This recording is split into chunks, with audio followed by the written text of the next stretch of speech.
Welcome to the Girlfriend God Podcast, a podcast in search of and in service to the divine feminine, bringing you an equal mix of academic research and emotional spiritual experience. If you're watching on YouTube, be sure to like and subscribe and leave a comment. If you enjoy this podcast, share it with your friends, rate and review it if you're listening on a streaming platform. Follow on social media on TikTok, Instagram, and Facebook. Now, let's get in the flow.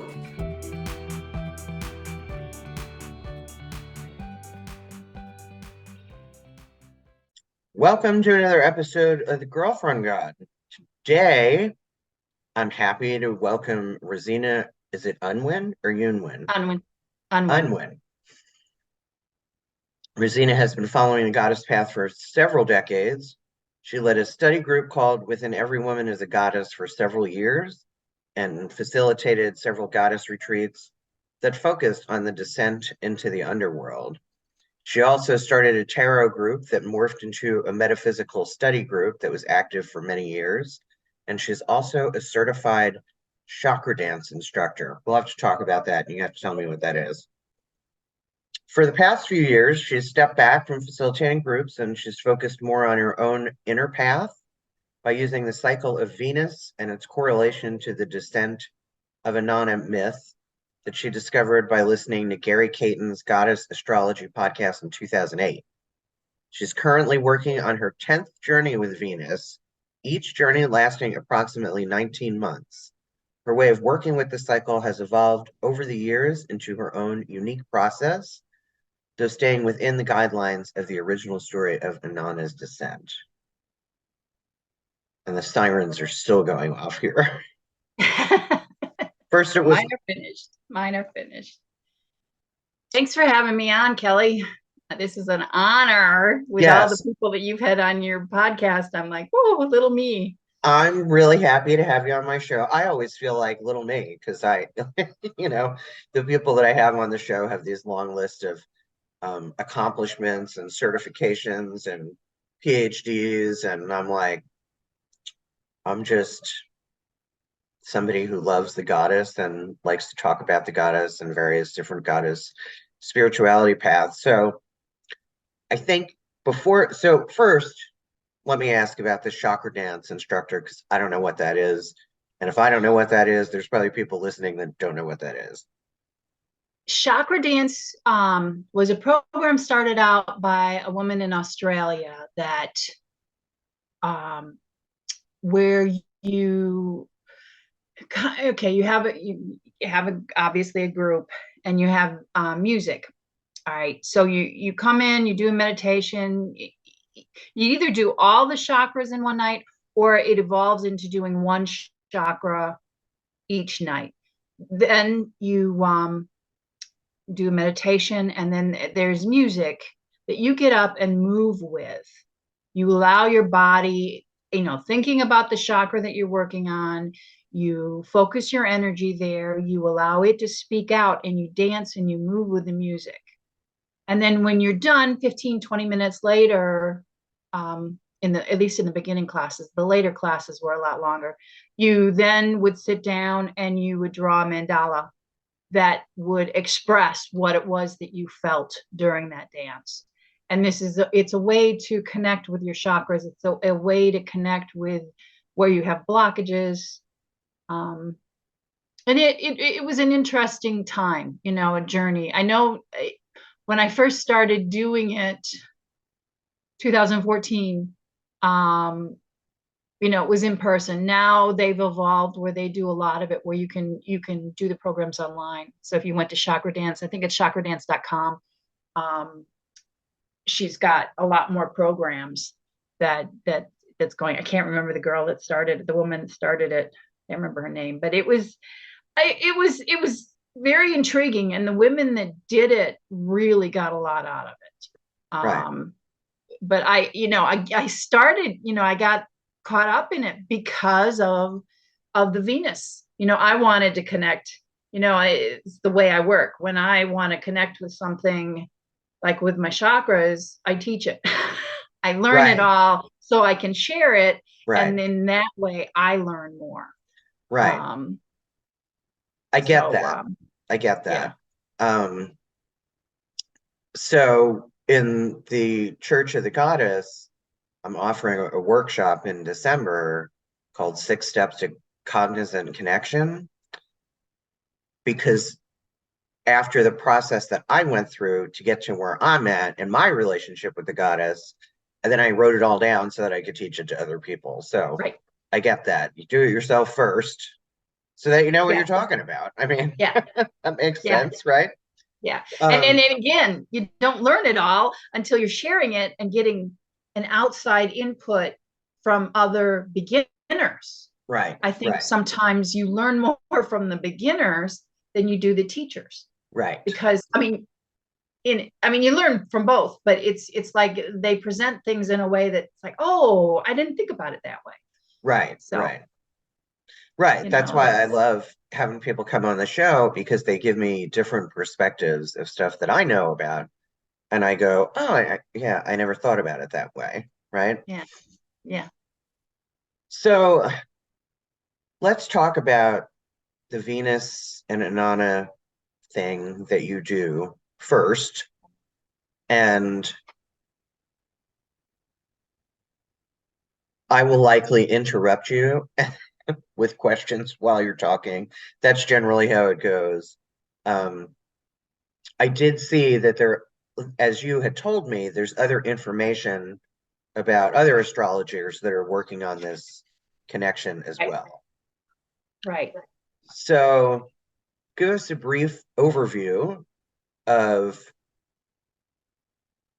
well, first, is the purpose of what you're doing is your own personal development, correct? Correct. Correct. You know, getting to know the shadows, and that's a never ending process. Is diving deep. We project so much of our angst on other people, Right, and this is one way, the way that I have developed it for myself is it tells me the stories that I need to work on. And, you know, it doesn't always nice, it isn't always pretty, but it's like, okay, let's step back and look at this, right. and how is this me? What am I saying to myself? So you would consider this work in the realm of shadow work? Yes. Yes. Always? Um, Pretty much so. Especially the first half of the cycle, you're going in and you're uncovering things. And then the second half is reclaiming the things that you gave up when you went into the descent. So But there's balance there. yes, yes, yeah. Gotta And have that's that. that's the thing about Venus is the most balanced, symmetrical planet out there. Right. Um, that's what I wanted to. I have some facts about Venus that are crazy that people don't know about. Hit me. Um, okay, so Venus orbits the sun in 224 days, Earth days. Now, when I talk about days, I'm talking Earth days. Um, Now, Venus is between us and the sun. So, of course, her orbit is less than ours. But when we talk about the Venus cycle, we're talking about Venus in relation to the Earth and Sun. So, the Venus, Sun, and Earth cycle is 584 days. Okay, about what does it say? 1.6 years, or 1.6 years. And what happens is when Venus goes around, and what they call in the middle of the retrograde cycle, Venus is conjunct the sun, is between us and the sun. Right. I just All learned right. that that's what conjunct means. Right. Okay. Now, because she's an interior planet, she has two conjunctions. One is on the far side of the sun, and one is on on our side of the sun, Right. during this 584 days. So So that's like the northern and southern hemisphere. kind of like that, yeah. Okay. So when Venus has this in they call it inferior, I say interior, to make it so everybody understand, interior between us and the sun. So Right. when Venus has that interior conjunction, she has 5 of those in an 8-year period. Okay. And when Okay. she comes back 8 years later, she's only 1 to 2 degrees or 2 to 3 degrees away from where she was 8 years earlier. Okay. Now, she makes a 5-pointed star, the pentagram in the sky over this 8-year period. Right. Okay. Which is where I think a lot of the magical pentagram information comes from, is from Venus and what she does in the sky. Now, Venus's day is 243 Earth days. Okay. Okay. Now it correlates so that she only revolves once every 2/3 of a year. So she revolves exactly 12 times in an 8-year pentagonal period. And therefore she shows the same side of her planet to us, the same side every 8 years, the way that it works out. It's Okay. there's a lot more with her balance is the 3/5 harmonic in the musical. It's the music that is the most harmonious to us our ear. This is how her cycles work with in her revolving and synodic cycles, which is from start to from one side to the other. Now, with this 584 day cycle, Venus spends about, I think it's 40 days in retrograde. Okay. And in the middle of that, she's conjunct. Now, some of the teachings for the astrology of working with Venus in the cycle say that when Venus comes through her retrograde and she starts rising before the sun, which is morning star, it's usually at 10 degrees away from that midpoint. And they say that's the start of the synodic cycle. I kind of, the conjunction to me is where we start.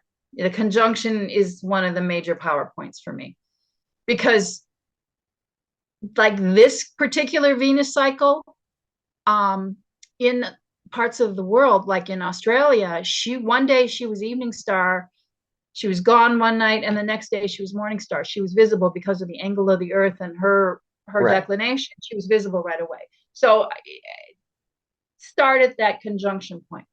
So after she and she continues on, I think, for another 10 or 15 days of retrograde, and then she starts rising high before the sun comes up. So she's a morning star. And when she reaches her peak, which is about usually a month, I think it's a month, I don't have the date right now, but about a month and a half later, she's at the highest point. Now, from our vantage point, Venus, the highest she gets from away from the sun is about 47, 48 degrees. And then, okay, she gets up there. And then after that, and this is where the Inanna story comes in, she has approximately 7 to 8 lunar conjunctions, Venus and the moon coming together, usually 7. Occasionally it's a weird year and she has the 8th. And that would correlate to the 7 gates that Inanna goes through as she's descending. And what's happening at that point is Venus is approaching, she's going to start going to the far side of the sun.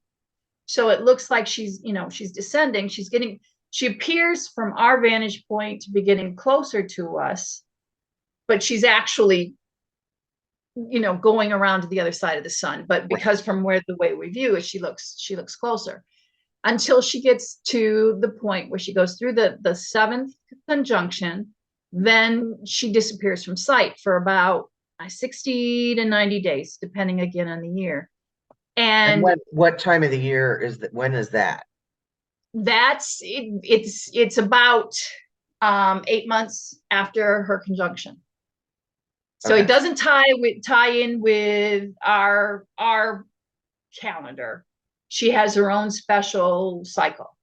So it's about 8 months, because you go through the 7 months. You've got a month of her rising in the sky, then you've got 7 months of going through the gates, and then she'll spend 2 months on the far side of the sun where she's not visible, and that's when she's visiting Erishkigal.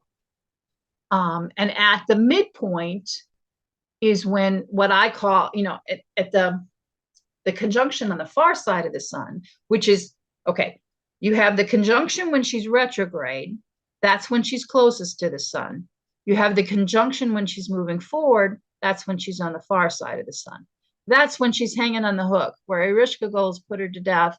And it's like around that point, you have your ceremonial, where the two little beings that wine with Erishkigal, that talk Erishkigal and letting her have Inanna come back to life.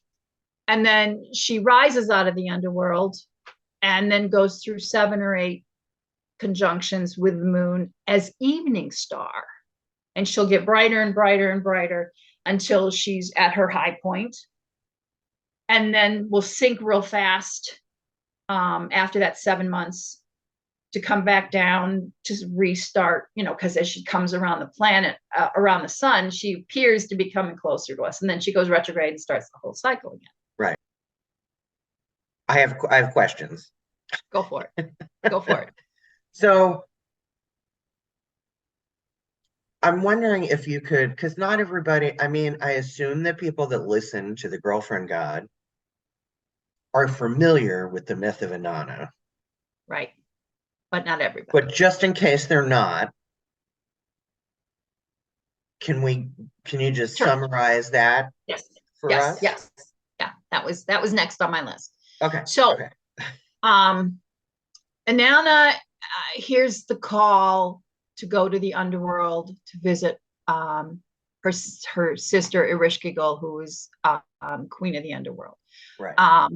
Whether it is her, I think I read where it's because Erishkigal's mate or husband was dead, so she wanted to go and honor her sister because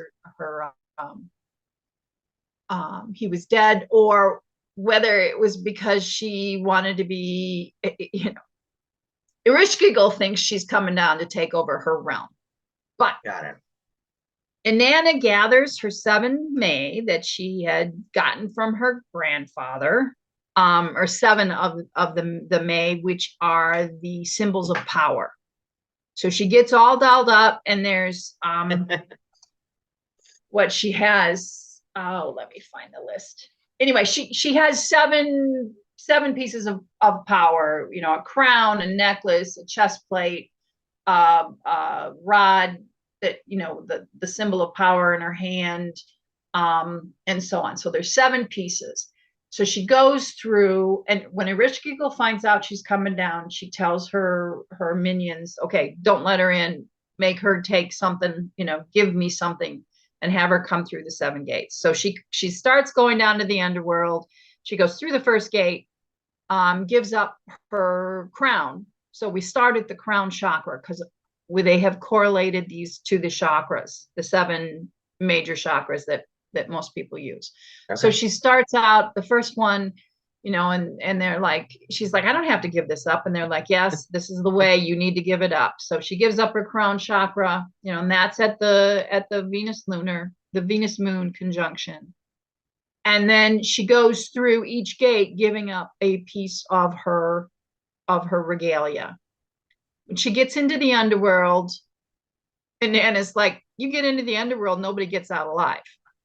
Right. So they declare her guilty, and there's a trial of something with Ereshkigal's priests, and they condemn her to death, and Ereshkigal hangs her on a hook to die.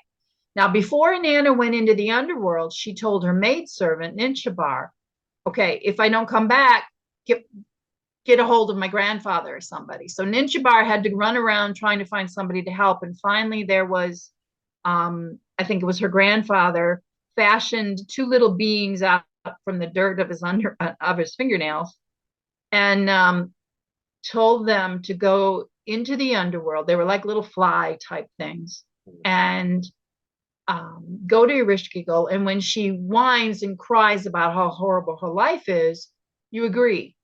You just say, yes, your life is really bad. So they go in there, they do that, they make Ereshkigal happy. The point being that when you're complaining about your life, or you have all of these wounds and these things, if someone just listens and commiserates with you, you feel better. So then she tells the little beings that she'll give them anything that they want, and they're like, we want we want Inanna. So then they put Inanna, they have something, 60 days of they sprinkle things on her, the elixir of life on her for 60 days. And then she comes back to life, and then she rises out of the underworld and goes through the 7 gates, taking back a piece of her regalia as she goes through each gate. The story continues where, she ends up sending her husband, the king Dumuzi, into the underworld, but that isn't part of the Venus cycle, so there's more to the myth, but they didn't include that in the Venus cycle, those that put it together. But that's basically it. Is that clear? Did I get that? Yeah. So yeah. I've actually been talking to a friend a lot lately about Inanna, because so my understanding of Inanna is, well, Inanna and Ishtar, that's the same goddess, but Inanna is one of the earliest recorded names for the goddess in ancient Sumeria.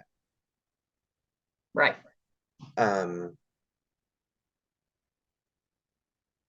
So I think when you're looking for different words to call the goddess, I think Inanna is as close as you can get to her original name. I mean, the goddess is the goddess of 10,000 names, right? We don't, use all these different names. And if you've listened to my podcast, you know my theory about the diamond head god, right? That there's the goddess, and then all other goddesses are just facets of her. But from what I know, Inanna is like the OG goddess, right? The primordial, primeval goddess. That's my understanding. Is that your understanding as well? Right. My feeling, okay, with Inanna, especially because of where this story came from, with the Venus connection to Inanna, I'm wondering if Venus, the star, because she is the third brightest entity in the sky, that if that is the goddess, when you have a lot of the mythologies out there, that you've got the earth goddess, which is about eating, survival, anything that's related to your earth goddess for the hunter, then you've got the moon, because the moon and women's cycles were tied together before we have all the electronics and everything that pulls us away. They were all in cycle with the moon. And then you've got this bright star in the sky. And with Inanna being a star, in the sky. Sorry, I don't know why my camera's doing something weird. I keep blipping out. I'm not sure why, but we're just going to go with that. It's probably because we're talking about too much energy here. Okay. But I agree that, all of this, ties into that sacred feminine of recognizing. And I think with Inanna, because, what did they have to do back then but to look at the sky, and they saw this bright star. And and a lot of societies didn't see Venus as one star. They saw it as two stars, because as the morning star and the evening star, she's in different parts of the sky. So is she the Right. same? But they understood it enough that they made it into, they knew it was one star. Now, with tying, I want to talk about how Daniel Giamario of the Shamanic Astrology Mystery School. There was a book by Clyde Hostetter, Star Trek to Hawaii. And he found these dishes, pottery pots that had all these markings on it. And he started seeing similar markings in the Middle East to the Polynesian islands, and there was a huge ocean in between. And how did they have the similar things? Right. Well, he started looking at these dots and triangles, and he came to the conclusion, and apparently it worked out, where it was either the eclipse cycle. There were some of them were the eclipse cycle, and some of them were the cycle of Venus. So with Inanna being the bright star in the sky that they made up stories, yeah, she was a primordial goddess, of the first one that they used for storytelling in my head. Right. So another question. So why is Venus retrograde? Like, what is it about Venus that, I mean, you can ask 9 out of 10 people and they're going to tell you they know something about how their technology gets all fucked up during the Venus retrograde. I mean, all the planets go retrograde at some point. So, what is it about Venus that makes her so known in our everyday kind of popular culture? I mean, there's not a It's the right answer power. for that. It's I the just want to power know what of you the think. word. It's the power of the word, because she never does actually go backwards. It's just from the way that we look. I have a special feeling about the retrogrades, because I think it's much ado about nothing. Um, Oh, the okay. the the the more you talk about it, the more people believe in it, the more it happens. When Right. you I focus get on that. something, That's the law of it attraction. happens. Yeah. Yeah. Because Venus retrograde, I mean, retrograde to me is about going in for, the remembering, looking at things. It isn't, I have just as much electronic failure in Mercury retrograde as I do outside of Mercury retrograde. It just, we're focused on it at that Right. point.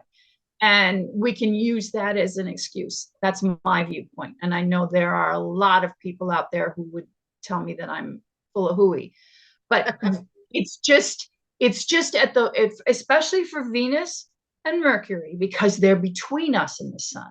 When they go retrograde, they are between us. So is there a magnetic pull?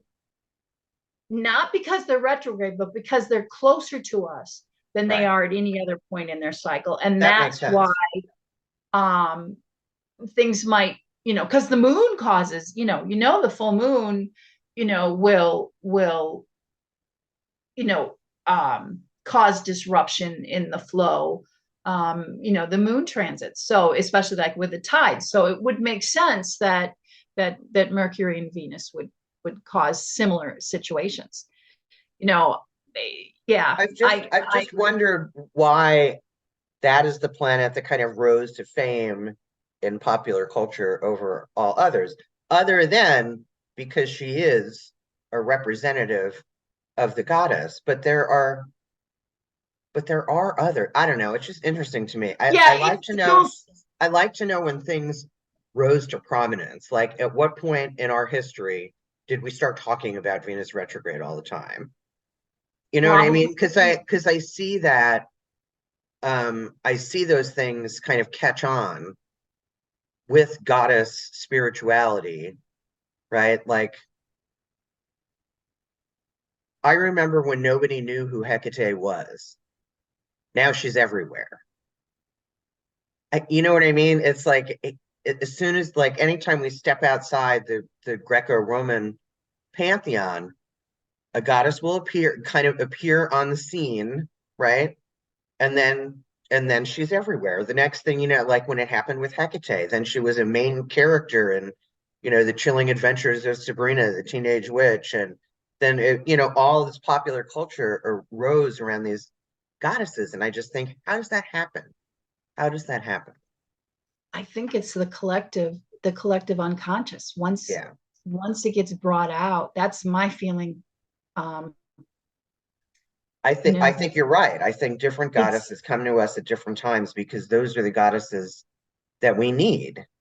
the more of us that get together and work with this energy, the more of us that get together and study it, it gets released into um, something that I've started working with is the DNA, because there's so much junk DNA. I've read this in different books. It's not me, but Right, right, in my studies.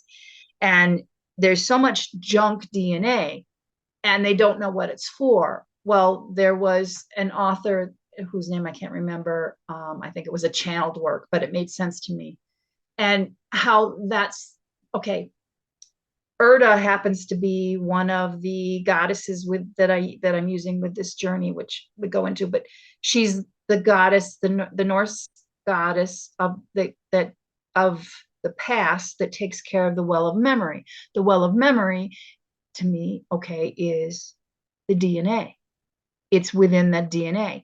Now, there's another book that's coming out that somebody wrote about and one of the blogs, and I ordered it, but it talks about all of this space that's around us, um, that is actually, our science doesn't know how to measure it, but it's actually full of the ether. The ether, I think, is another word that he was using, but right, it's full of all of this communication. When you think about how in the air around us we have all this electronic signals, all the right. Wi-Fi, well, there's other information there too. So when somebody starts studying something and other people get into that and tap into a similar energy, I think it fills that well of memory and things come out. And then all of a sudden, it starts triggering memories in everybody. And Right. they're like, oh, okay. And we can only digest it with as much of the knowledge that we already have conscious. So, okay, we have the goddess energy and the Venus retrograde. Okay, so we're going to talk about Venus retrograde. Okay. I see. I guess maybe I tune out the Venus retrograde because all I hear is Mercury retrograde. Um, but again, Venus retrograde just happened, so that's a little bit more on the out. But and again, I don't see it as a negative. Right. It's she's bringing the information in. It's like when you have things go wrong, instead of getting upset because it goes wrong, if we were to turn that and to say, okay, why is that triggering my psyche right now? Why is that bothering my computer isn't working, or this relationship ended? She's bringing attention to that for us. So we need to step back and say, okay, reevaluate what your tie is to this incident. What Right. is really behind it? And I think that's the good thing, to use the retrograde points, is to do that. But again, it's like everyone's focus is on there, so it comes up, it bubbles up to the surface. Right. And I think we are much more connected than anybody wants to believe. Oh, you I know totally believe that. I belong to this Discord server from somebody who's I belong to their Patreon, and we talk about that all the time.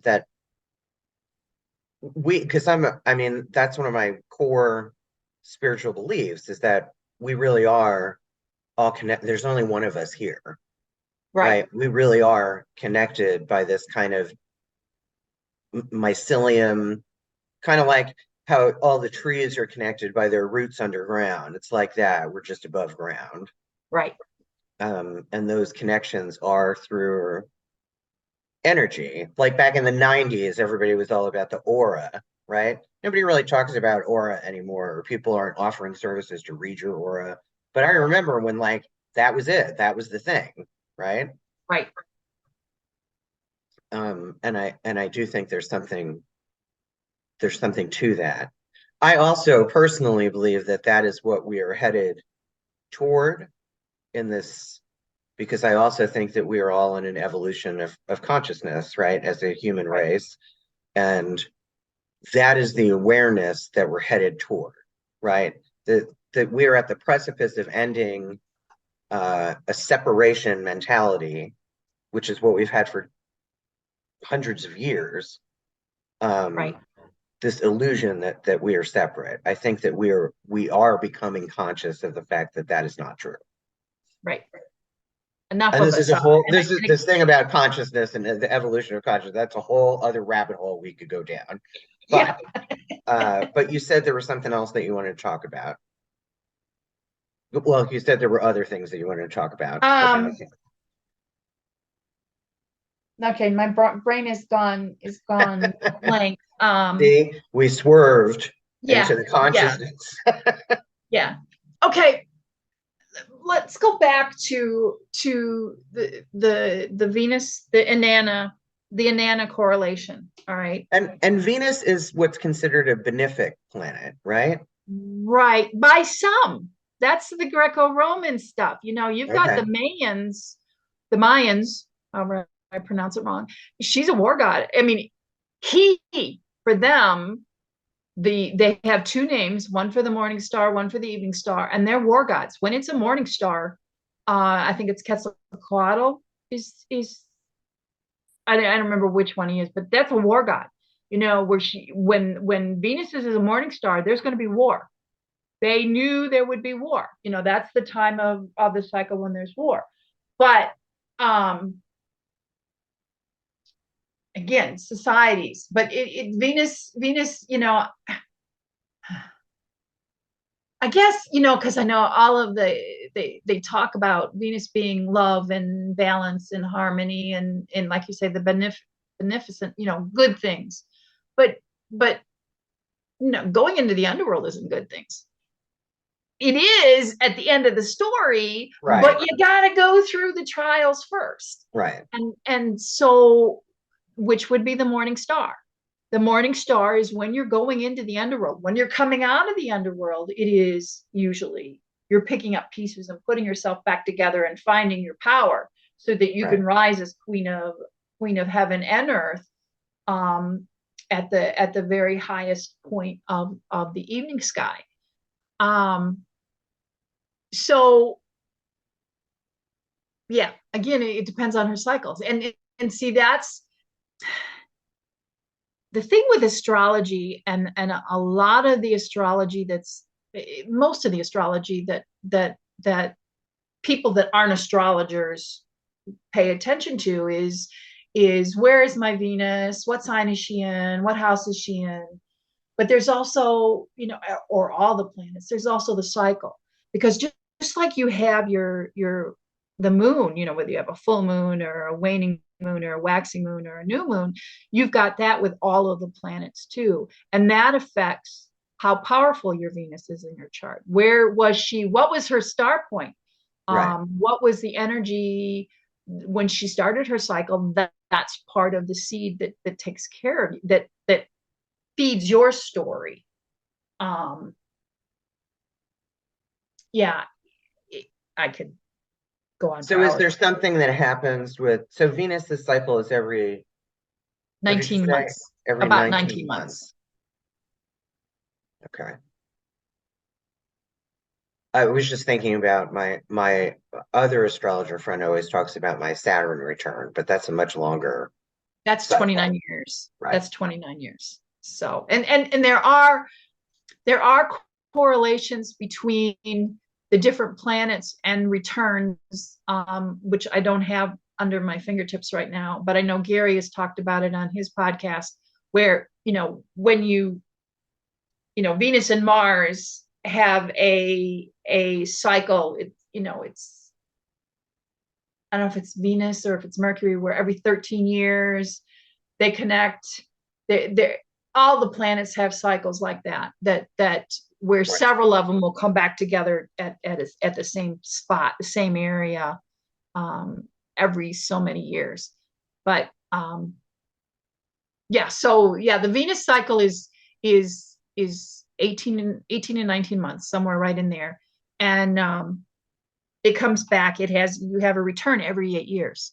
So if you look at 8, 16, 24, 32, you're going to have the similar message, but like a higher octave than you did the 8 years before, because Venus is going to be in the same spot. And again, it's in the same area of your chart. So like, let's see, 64, 56, I think 56, when you hit 56, you'll have your next Venus return, where she'll be at the same spot she was in your birth chart. And then you're gonna, it's uncanny if you were to sit down and just write the high points down of those years, and sit with it, you'll find an echo of similar themes that happen during, right. and actually at any point, if you go back, like you talked about your Saturn return, you go back 29 years, or even 7 years, just over 7 years, 14 and a half years, and 21 years, you're going to find echoes as the 4 points of the Saturn,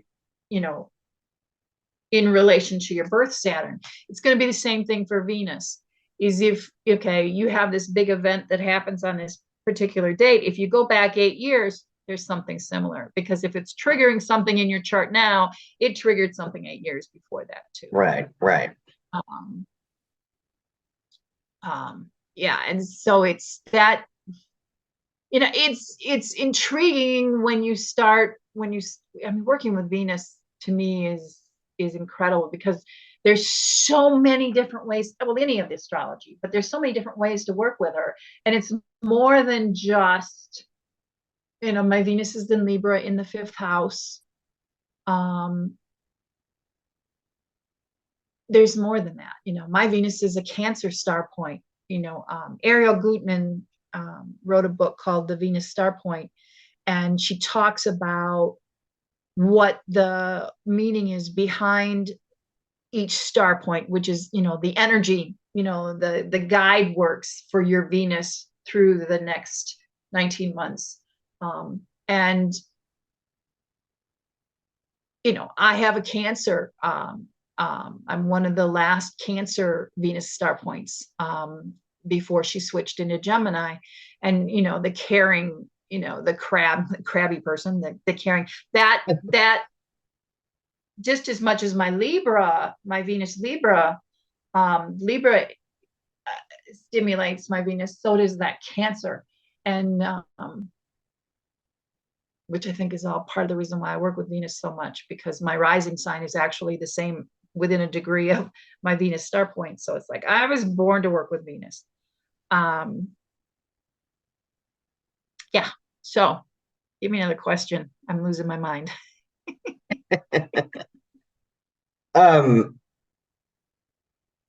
Well, so I gave you my information so you could look at my chart. Right.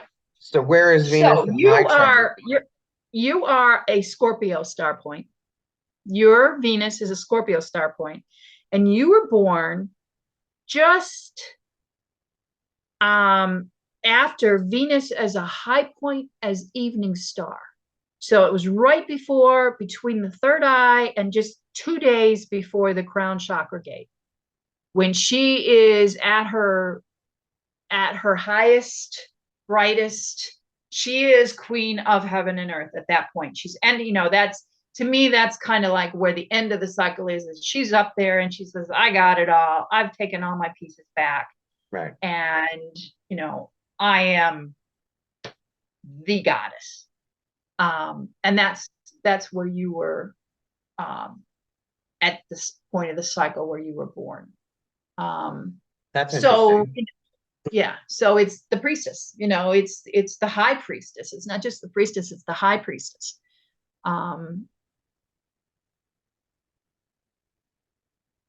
Yeah, so it's, but the Scorpio, you've got the scorpionic energy is what guides your Venus, which guides your divine feminine, looking into exploring the depths. It's a double underworld thing, not only, with your wanting to get into the depths and find out more about the deep dark part of the goddess.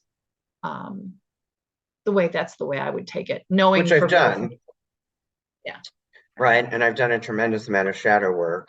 I seem to cycle with shadow work as Yeah. well, which I'm sure has everything to do with my chart. This is actually a very interesting time of the year for me. I always, as we move into, and there's not really fall anymore. There's, especially here, right in the Midwest, there's 6 months of winter and 6 months of hot.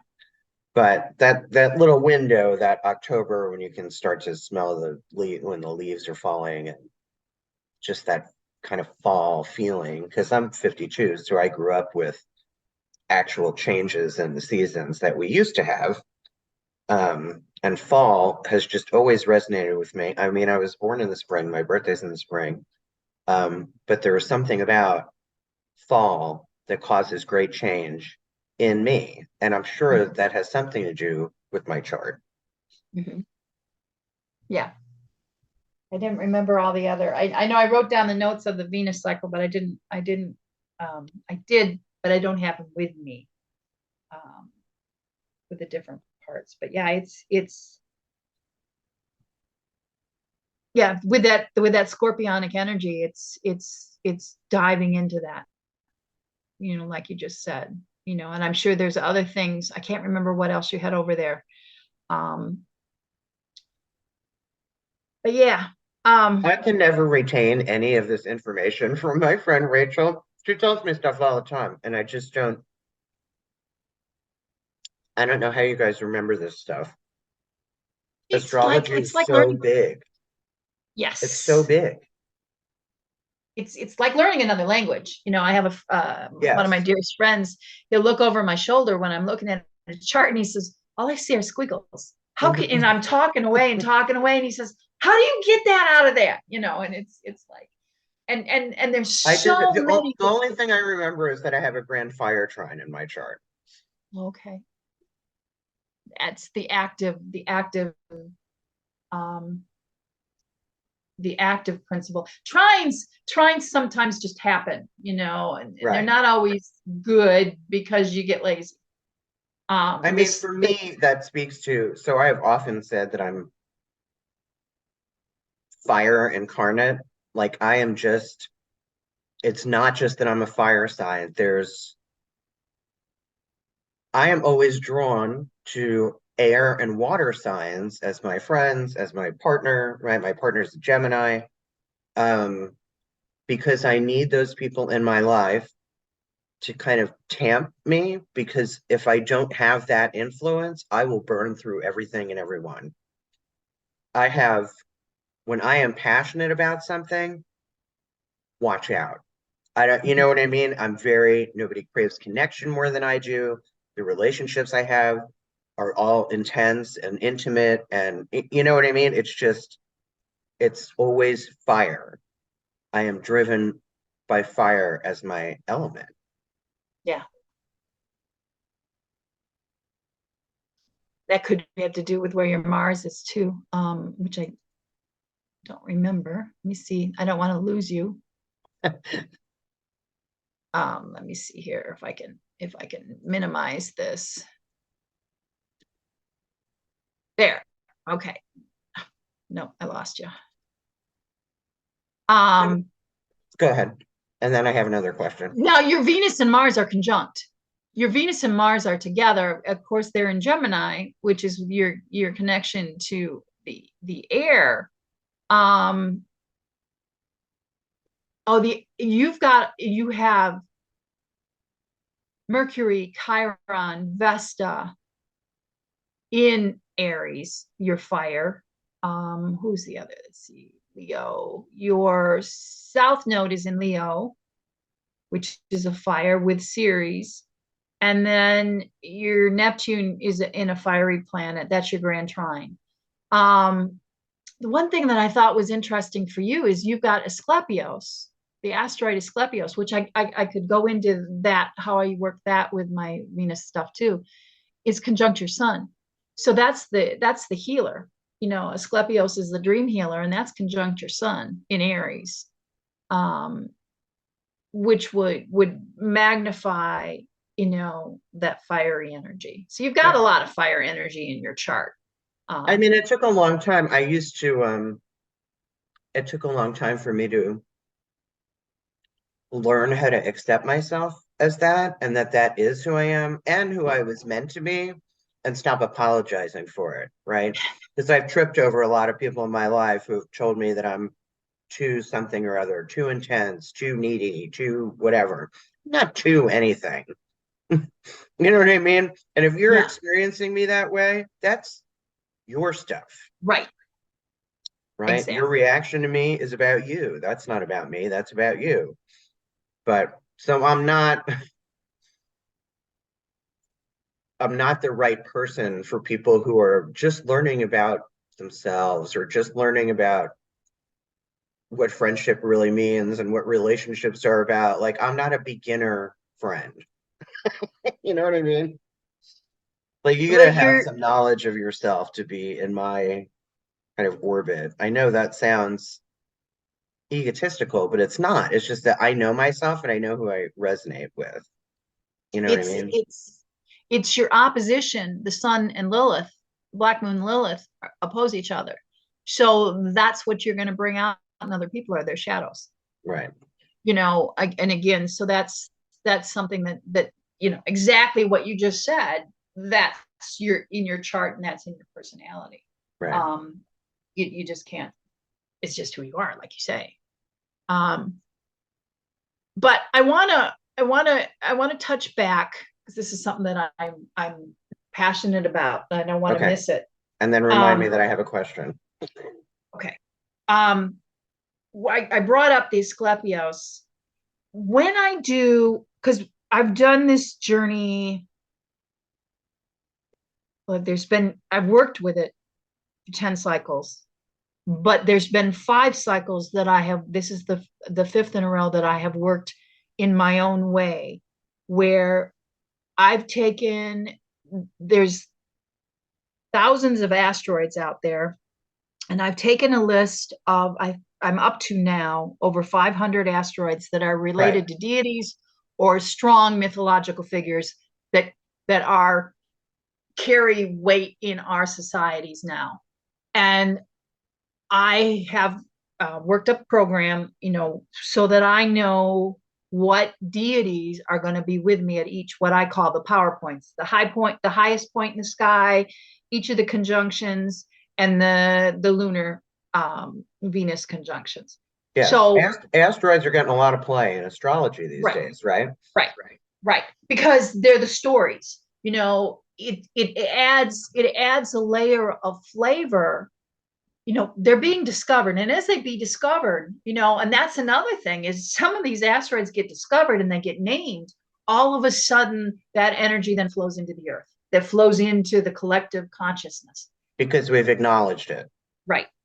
And at the Venus high point in June 4th of this year, Rhea, the goddess Rhea, her asteroid, was conjunct Venus.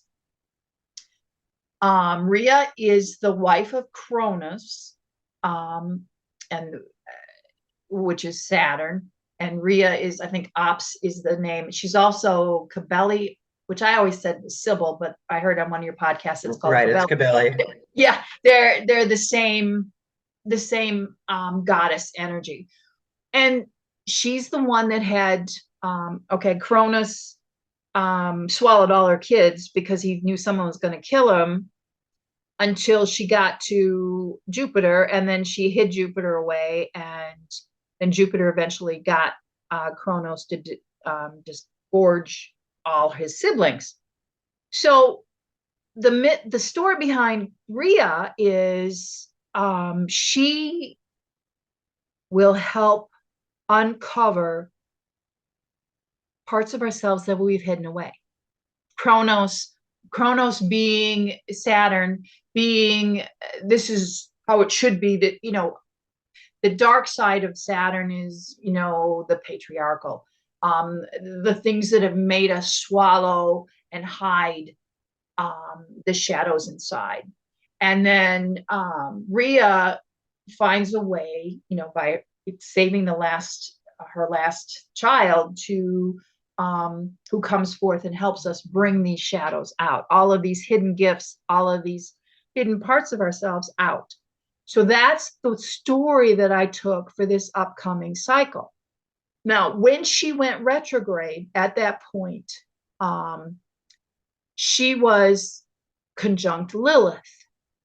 Now, Lilith, which I know you've talked about too on some of your podcasts, Lilith was part of the Inanna story before she was part of the, I think, timeline, before she was part of the Adam and Eve story. She was in the Halupu tree.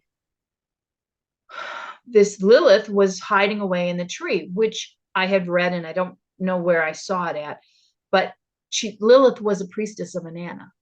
Lilith was, and that's when the patriarchal side of things took over Inanna's story. They made Lilith into a bad guy, pushed her away. That was the priestess society, according to this one author. So, but Lilith was with Venus. I wish I knew who that was, so we could put it in the show notes.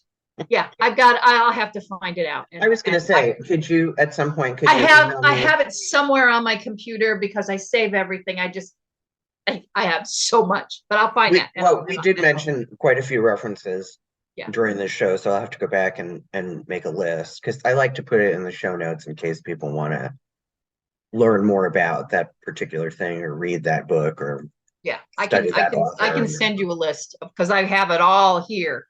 Okay. In fact, I made a list. It's handwritten. But so anyway, Lilith was conjunct Venus at the point of retrograde. Okay. Now, at the same time,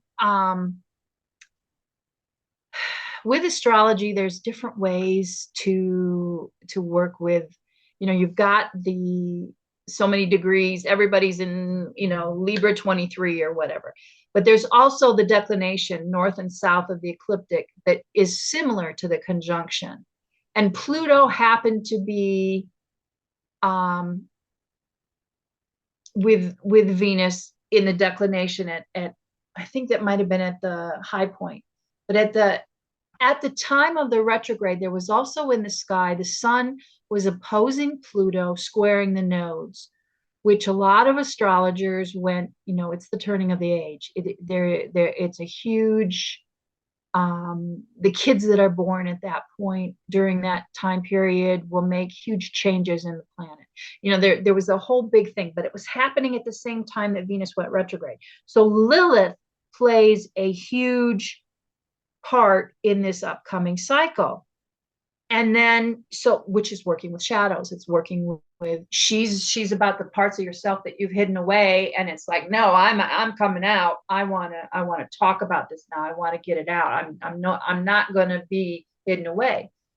Well, then when we get to the point of the retrograde conjunction with the sun, Rhea happens to be back there. And that's when she's with Erda, who is, the Norn of the past, but also the asteroid DNA is there, which I'd forgotten. I had put down Erda and Rhea, and then I had done this work and connected with the DNA book that I had picked up, where this guy had channeled about what the DNA was really about. So I'm like, the well of memory, DNA, to me, it was when you remember things and honor, because the well of memory is what waters the tree of life. and honoring the memories, remembering the past. And then to find out that the asteroid DNA was right there too. It's all about all of this stuff from the past coming out. And when you sent me a Instagram or TikTok about them finding the Right, mosaic of Medusa, there was a temple of Aphrodite and a statue of Hecate, all found during the Venus retrograde. It's like the past is coming out. So right, it's like this upcoming cycle is about things from the past coming out, gifts that you have hidden away because your family says this is not what you're supposed to do, or society has said this is not what you're supposed to do. It's time to let those things come out and honor them and live with them in a way that shows your authentic self. right. I see That's that. I see that as a theme that's in that collective consciousness. Living authentically has become kind of our highest goal, right, right? To just be who we are right, and integrate. I always, when I talk to people about shadow work, I always say, the whole point of that is to understand that you cannot outrun the things about yourself that you don't like. If you want to be content, or dare I say happy, or at least relatively satisfied in this life, you have to do the shadow work so that you can learn how to befriend those things and right, how to integrate them into yourself, because we also need balance, right? Our right, bodies need balance, our spirit needs balance too. It's just like with the whole, stop thinking about masculine and feminine as gender and think of them about just attributes instead, because we all have both of those things. So does every yes, energy, so does every planet, so does every goddess. So, right. it's about the integration. And I don't know about you, but that's what has happened over several years in my spiritual life, right? Is doing Right. that really hard shadow work that no, and I understand why people don't want to do it. It's hard. Yeah. But the reward it is so priceless. And when you You get to gotta the do end, it. And you when you come get out to the end, better. yeah, You yeah. come out And see, better. that's where this Inanna Venus correlation, how it comes in, because now the first gate, the crown chakra gate, is October 10th, which will be just before this is aired. But so this month is about looking at your shadow in relation to your crown chakra. And if you use this formula, it helps you know what you need to work on. Because sometimes when you look at your shadows and it all comes up, it's like, no, I'm going to run away because it's Right. too much. But if you start breaking it down, like each chakra or each, at each gate, depending on where it is, if you're into astrology and you know what house it is in your chart, and you can look at that and say, okay, so this is the area that I'm going to work on for this month, that I Right. need to give something up and recognize that whatever is being triggered is something I no longer need and I have to give it up. I need to Right. give it away. I need to let it go. And then, the next lunar gate, then okay, now go into the next chakra. But this way it gives you a template to work with.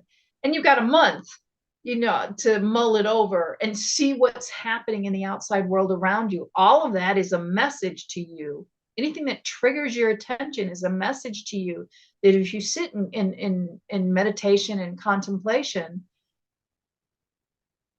and clear this intention, this is, I want to understand what's going on, that helps work with your shadow. And I think that's where, we're always going to have shadows, whether we're working on our shadows, whether we're working on our family genetic shadows, that, because a lot of our shadows aren't ours.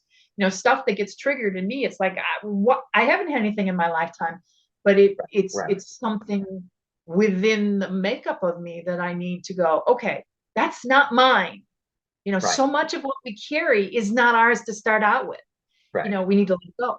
And this gives us a process, because as humans, you'd love to be able to wave the magic wand and say, I'm fixed, but we don't work that way. We carry on, we hang Right. on, the wounds. The people that I know anyway, that's our it's our treasure. Our wounds are what we carry in front of us to show Right. who we Right. are. And it's Right. We like, proudly display our scars. yeah, yeah, and it's like, okay, we need to move on. And I think this for me has been, and again, I have my process, because the whole idea of stories, words, my moon is in Gemini, maybe that's why. um the whole idea of words and stories is how things come alive for me. So by using the asteroids and their stories and looking at that, that's how I determine what I'm going to be working on. I mean, I also have, symbols, that I work with, like they talk about, a lot of astrologers talk about the Sabian symbols, but I have an author, John Sandback, who's got four different, the Chandra, the Pleiadian, Omega, and there's one other one, symbols. So there's a lot of words that I can create the story. But then again, and what I do is at every PowerPoint, there's a ritual that I do. Whether it's just sitting, lighting the candles, lighting the incense, going into your sacred space and journaling. Okay, this is what's going on in my life, and honoring, honoring the balance that you want to bring into your life. And everybody, you've got to find your own way. My way is the best for me, but not necessarily for Right. you. And that's, the template, using the template of this of the Inanna journey. I think part of me has lost some of the Inanna stuff, because I've recognized in listening to and researching this to talk to you today, it's like, oh, I've forgotten that, Right. because I've just gotten into the process, which is not as important to me anymore. It's the process and honoring the divine, the sacred feminine, the divine feminine, honoring that in whatever way we do it. But this is a process that I can allow myself, because the Saturnian part of us, it's we got to follow a path, you got to do it this way, you got to do it right. And that's what this allows me to do. Okay. Okay. So listening to you talk about this, I guess my final question before we get to the three questions at the end, because you've listened to the show, so you know what they are. Yeah. Which isn't really fair, because then you've had some time to think about it. But I know. I know. So this process that you have designed, do you have plans to document that, what that looks like, and offer it to others?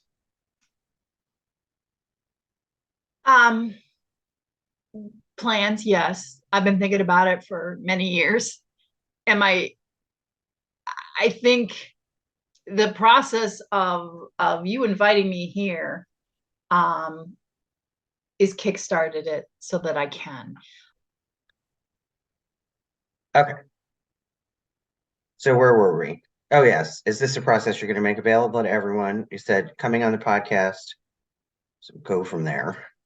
Yeah, I've started redoing my website, so at least I can have it on the website. I've wanted to put it out as a book for an upcoming Venus cycle, so that you could go through and, okay, these are the energies that are at each point. I've played with a lot of ideas. It's just getting myself to do it. I understand that. It's a huge in-depth process.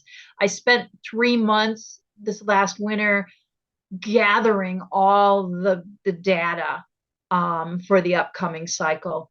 And that's, I got to that point, and then I just, so it's, Right.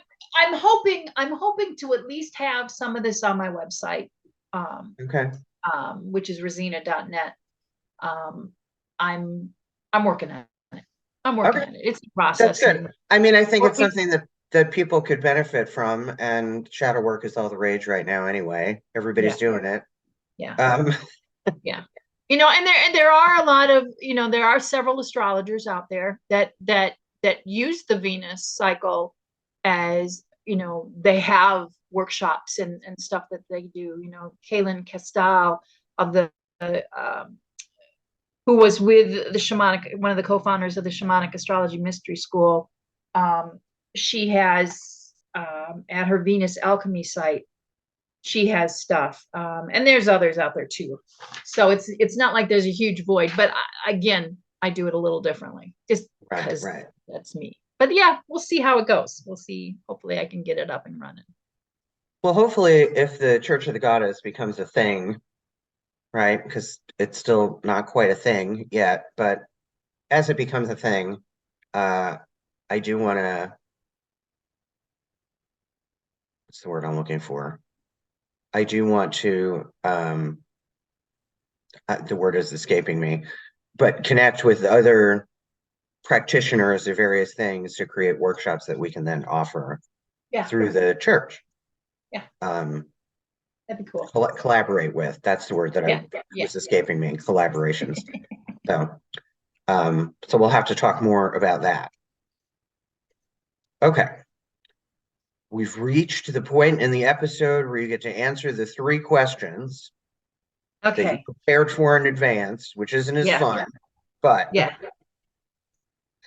so tell me something about yourself that other people would be surprised to learn, Um, especially that people one, that one that was a know you. difficult one to come up with, but I think, um, I didn't have an answer. My answer was going to be, I have pulled away from everyone outside in my outside world, and it has nothing to do with them. It only has to do with me, because, but then something that they'd be surprised to learn is that I've become addicted to reading romance novels.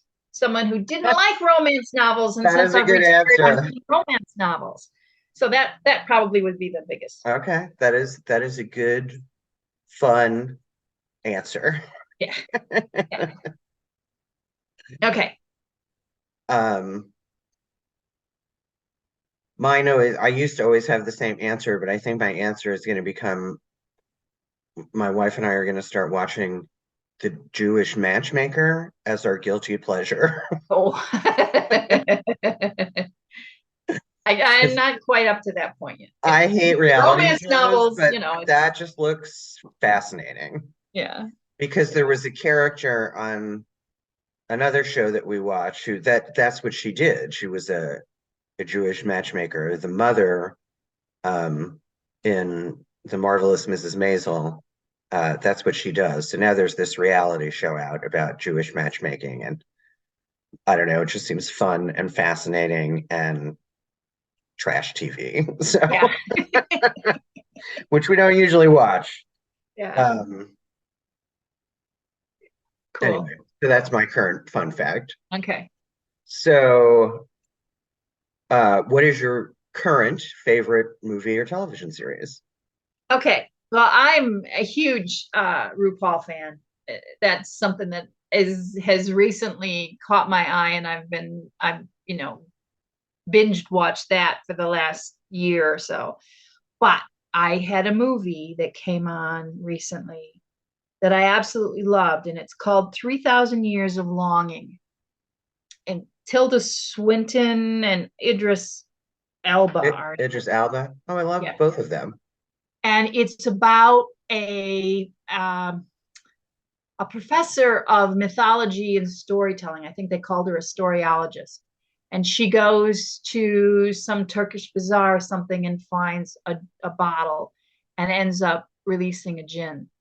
And she knows enough that the difficulties of making the three wishes, and she's read enough stories, she knows what happens with the three wishes, so she holds off making the wishes. And the story that unfolds is, and I just loved it. I absolutely loved it. So Okay. that's the it's become my favorite movie. I'm going to have to sit down and watch it again because there's depth there of the stories behind the stories.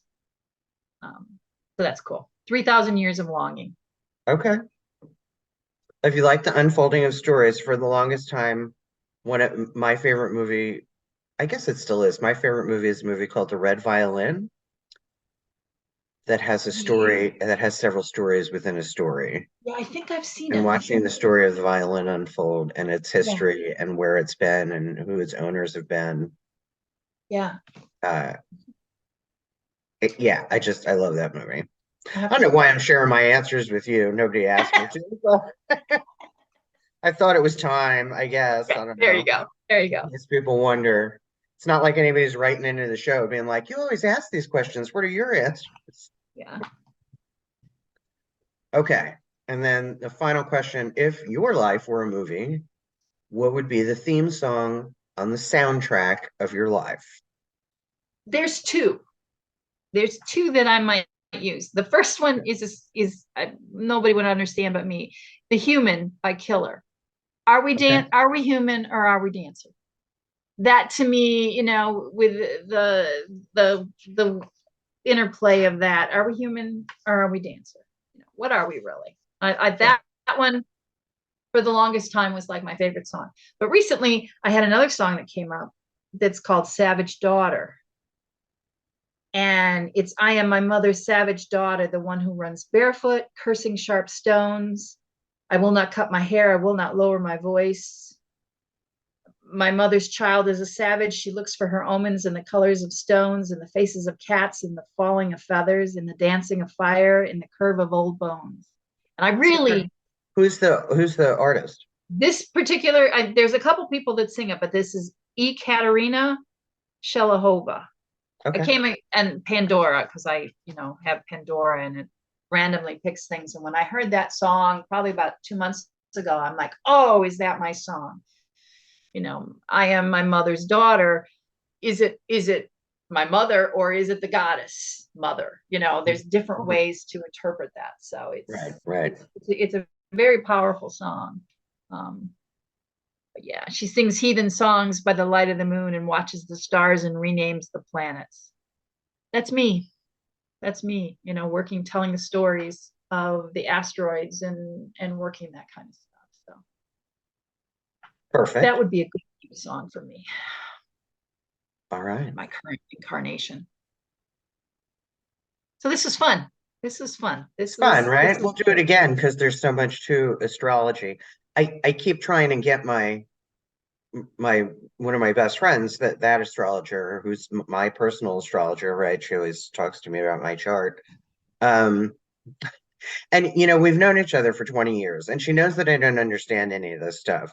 And every now and then I'll get a random text at 3 in the morning on a Wednesday, like, Kelly, oh my God, Jupiter is conjunct with your blah blah blah in your eighth house. And I always text her back and I'm like, I don't know what any of this means. You're gonna have to explain it to me. And then the next texts start rolling yeah. in. But I always have to ask. Yeah, I've She gotten to always the says point. it like I know.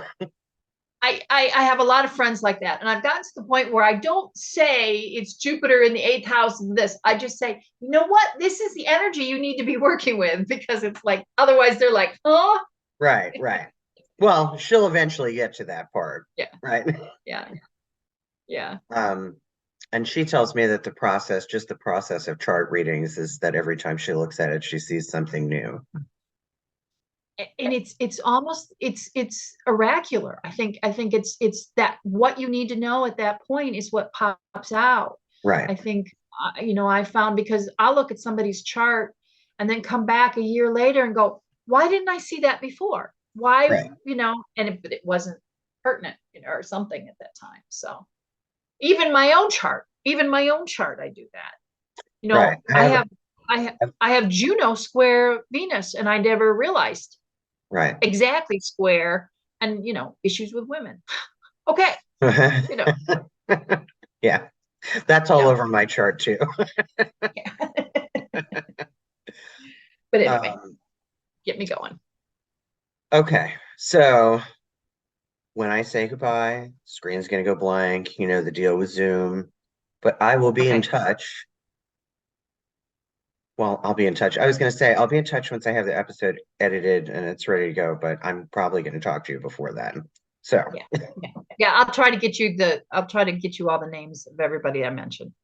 yes, I think people like it when we have a list Websites. of resources in the show notes so that they can always learn more.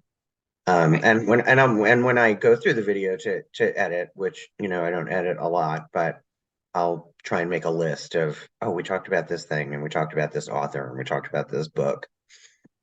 So, all right. Well, thank you for coming on the show. I wanted to have an astrology episode for a long time, and I think we'll probably do another episode. And I've been trying to talk Rachel and my friend Rachel to come in the show for like a year. And this season, I started with the panel episodes of having more than one person on at a time. So maybe I can get the two of you That'd be cool. together. That would be really cool. So, Yeah, yeah. all Cool. right. Well, Thanks for having me. yes, if you are a summer sun person, go enjoy that. I'm not. I will be hiding indoors, waiting for fall Yeah, to yeah. finally Next week. arrive. Next week. Next week. That's what, yeah. We'll see. I don't trust the forecast. Yeah, Like that's what it says, but that could change at any yeah, moment. I think they just make this shit up. I really do. yeah. Okay. Well, thank you again. I will be in touch, but until then, may the love and the peace of the goddess be with you. Thank you. Talk soon. Okay. Bye-bye. Thanks for watching The Girlfriend God on YouTube. If you enjoy this podcast, the best way you can support it is to like it, follow it, leave comments on the page, rate it, review it, share it with your friends. But most of all, subscribe to this channel. And if you want more of The Girlfriend God, you can find The Girlfriend God on social media on Facebook, Instagram, and TikTok. Thanks again for watching.